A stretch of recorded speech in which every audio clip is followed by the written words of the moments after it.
Time now for sports on 104.7 The Cave. Here's Ned Reynolds. Mike, the intern, Ned Reynolds in the studio. Wednesday morning tomorrow, they're going to have a little bit of a golf tournament in the land of peaches. There are several guys vying for an even bigger prize, but the immediate one is how much? The total purse for the Tour Championship, which is the final challenge, $40 million. $40 million. It's the largest purse in golf history. The way used to get $20 million, but the folks who supply the money, and for the most part FedEx and the PGA and many of the players said, is this really fair that the one guy should get all that amount?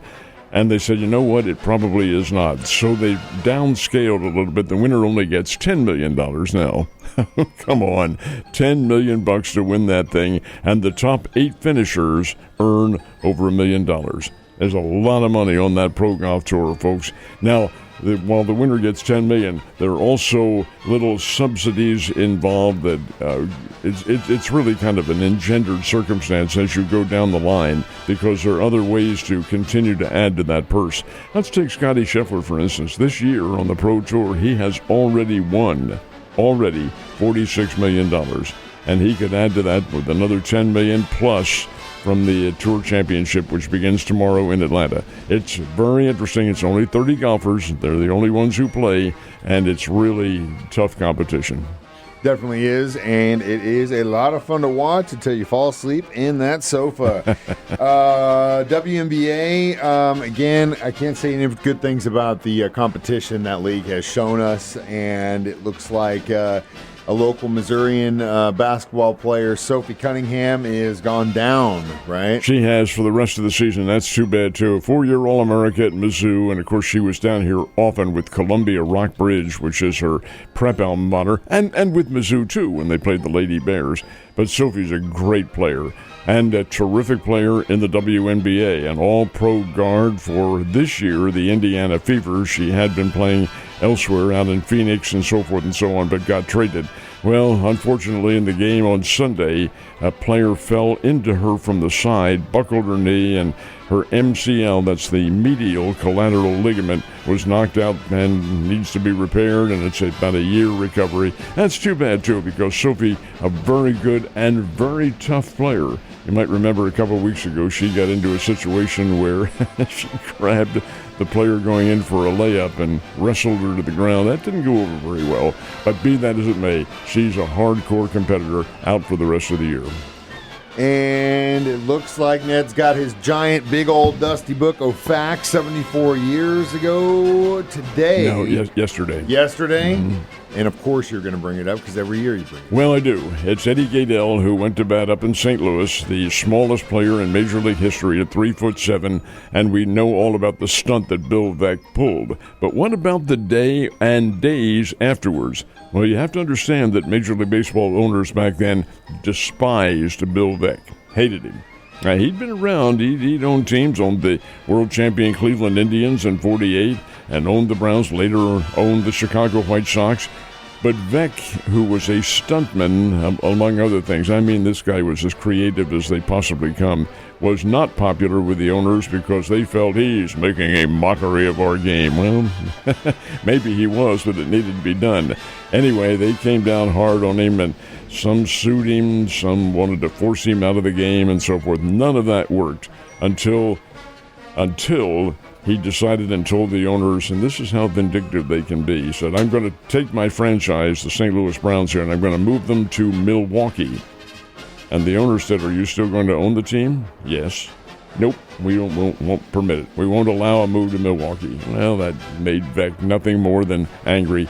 Then he turned around and sold the team to people from Baltimore, and they moved it to the Baltimore Orioles. That's how the owners operate. Anyway, Bill Veeck had some very unpleasant days for immediately following Gaedel and then for the year afterwards. Cardinals have any hope left? No, not as far as postseason is concerned. It's not only fleeting, it's invisible. But the Cardinals did win over the Miami Marlins last night, 7-4, even though their play wasn't really spectacular. A kid who is really coming on, and I like because he's a former Springfield Cardinals, Thomas Saggese. and the Cardinals have stuck with him. Now, last week in a game up in St. Louis, he committed back-to-back errors in one game, and it cost the Cardinals the win. Okay, did he get down? The team wouldn't allow him to mope around and so forth and so on. Last night, Saggese had 3 hits in leading the Cardinals to the victory. Now, this is not a bad Miami team, but you have to think, my gosh, when you're playing before friends and neighbors, and maybe not even that. They called the crowd 8,000 last night. That wasn't 8,000, more like about 800. And where's your motivation to really come to the fore? Well, I think it's probably lacking very much. Anyway, the Cardinals and Miami play again tonight to conclude that series. Then the Cardinals go upstate in Florida and play the Tampa Bay Rays in the Tampa Bay in George Steinbrenner Field, which is the minor league field the Tampa Bay Rays are using this year. And my Kansas City Royals are now in second place in their division, even though they're 10 games back from the Detroit Tigers, who are going to be unsurmountable. But they are 2 games out of the wild card. Yes, sir. And they are very much in the hunt. And Royals did get a big win last night, 5-2 over the Texas Rangers. Seth Lugo, outstanding game on the mound, pitched 6 innings, 2-run, 3-hit baseball. Bobby Witt Jr. had 2 RBIs. Vinny Pascantino, who is hitting the cover off the ball, had a couple of hits. And that's a big win for Kansas City. Only 2 games out of the wild card, and there's more than a month to go in the regular season. Now, as far as that's concerned, the Springfield Cardinals, they're pretty doggone good, folks. They got a win last night over the Arkansas Travelers, 4-0, and it's Philip Eshan Henderson. His name is Philip, his first name, but he goes by Eshan, and that's I assume, his middle name. Anyway, Mr. Henderson was absolutely overwhelming on the hill last night. He didn't allow any runs, 1 hit, 6 strikeouts, and that is 5 1/3 innings. Now, they have a pretty good and careful pitch count on Henderson. He's a really viable prospect for the future. So more power to him, kid out of Fresno State, and he is pitching well, and the Cardinals 30 games above 500. Kansas City Chiefs are at Arrowhead this Friday night against the Chicago Bears. They held back a few players in Seattle, and I guarantee you they're going to do the same thing this Friday. But what about the Chicago Bears? I can tell you, they have said they're going to play all their regulars. Oh, I'm sure. And which is fine. This includes Caleb Williams, the outstanding quarterback from Southern Cal, who will be in there and lead the team. Bears haven't played well in the exhibition season there. They've got some talent coming up. Is it ready to challenge yet? Probably not. But when they go into Arrowhead, Kansas City's been whipped now in the first 2 games. Nothing unusual. They usually do lose their exhibition games because of the way they fracture the lineup, and it's done on purpose.